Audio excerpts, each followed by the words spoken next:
let's take a step into a very different side of the electric car world. Most EV conversations are about affordability, range, and daily usability. But today, we're going to the opposite extreme. Today, we're talking about the most expensive electric cars in the world. Not concept cars, not future promises. Real electric vehicles, built in very limited numbers and designed for people where price simply isn't the main concern. Welcome back to the EV School. I'm David Cole. Let's begin. Now, before we start, one important thing. These cars are not expensive just because they're electric.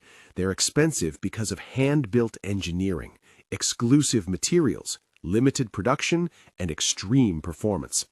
All right, let's take a look. We're starting with one of the most well-known electric hypercars ever built, the Battista.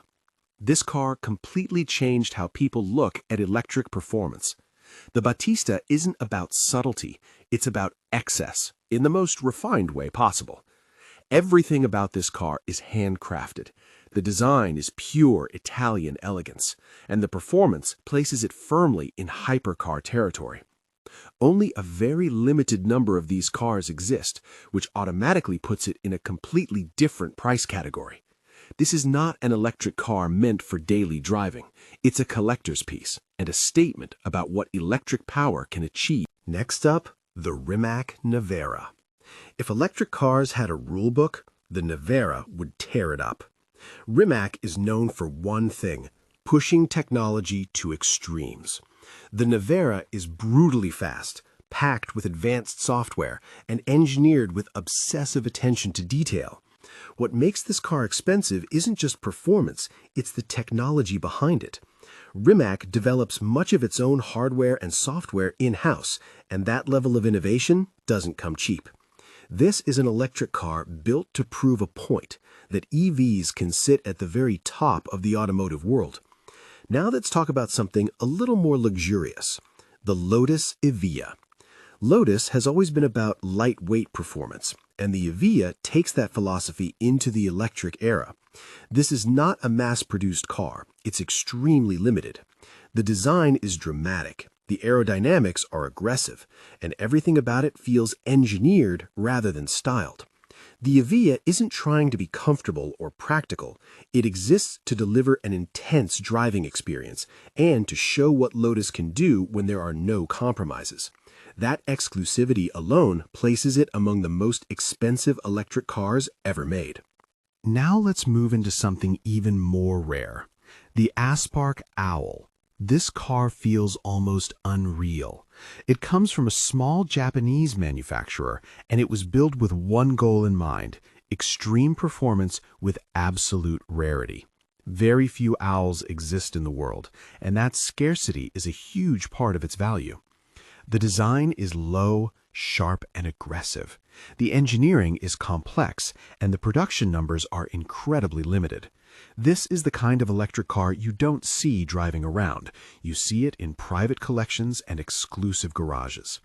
And finally, for this part of the list, the Rolls-Royce Spectre. This one is different. The Spectre isn't expensive because it's extreme or aggressive. It's expensive because it represents luxury at the highest level, now fully electric. Rolls-Royce approached electrification very carefully, focusing on smoothness, silence, and refinement. The result is an electric car that feels effortless.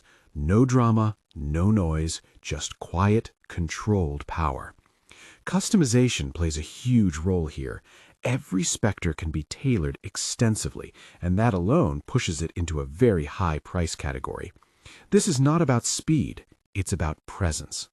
So far, we've seen 5 electric cars that represent performance extremes, luxury without limits, and exclusivity very few people will ever experience. But the next 5, they push things even further, in different, surprising ways. Let's keep going. So far, we've seen electric cars that push performance and luxury to extremes.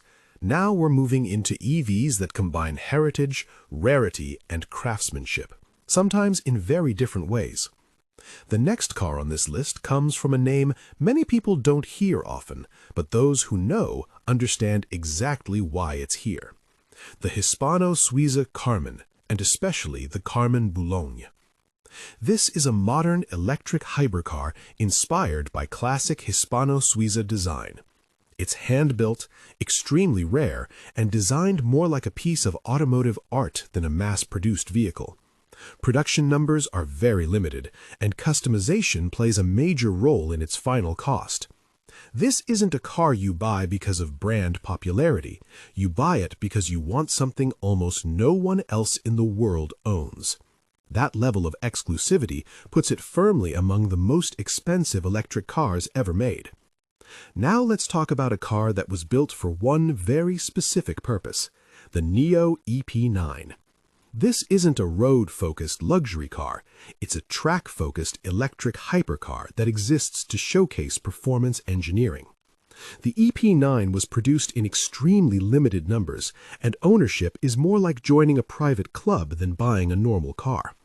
It's fast, aggressive, and designed to dominate racetracks, not city streets.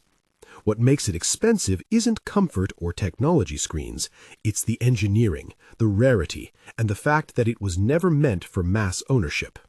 Now we shift gears into a very different kind of luxury, the Cadillac Celestiq.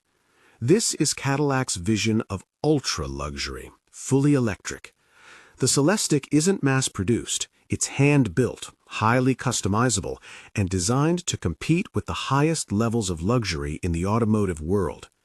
Every Celestiq can be tailored extensively, from materials to interior details, making each one feel truly personal. This is an electric car where craftsmanship matters just as much as technology, and that's exactly why it carries such a high price tag. Next on the list, the Mercedes-Maybach EQS SUV. This is what happens when Mercedes takes its electric flagship and hands it over to Maybach. Everything about this vehicle is designed around comfort and prestige. The ride is smooth, the cabin is incredibly quiet, and the rear seat experience is the main focus. This is not an EV built for speed records. It's built for people who want the quietest, most refined electric experience possible, with the Maybach name attached to it. Customization and luxury options quickly push this EV into a very high price category. And now, we reach the final car on today's list, the Lucid Air Sapphire. This is Lucid's highest performance and most exclusive production vehicle. The Sapphire takes the already premium Lucid Air platform and pushes it into a completely different league. It combines luxury, advanced battery technology, and extreme performance, all in a refined, road-usable sedan. What makes it expensive is not just speed, it's the technology, the engineering, and the fact that it represents the very top of Lucid's lineup. This is an electric car designed to compete with the best, and priced accordingly. So when people ask, why are some electric cars this expensive? The answer is simple. It's not just about being electric, it's about limited production, hand-built engineering, exclusive materials, and pushing technology to its absolute limits. These cars aren't meant for everyone, they're meant to show what's possible. If you enjoyed exploring this extreme side of the electric car world, hit the like button. It really helps the channel. If you want honest EV content from affordable to ultra-luxury, subscribe to the EV School. And share this video with someone who still thinks electric cars are boring. Now, I'm curious. If money wasn't an issue, which electric car from this list would you choose and why? Drop your answer in the comments. I read them. I'm David Cole, and I'll see you in the next one.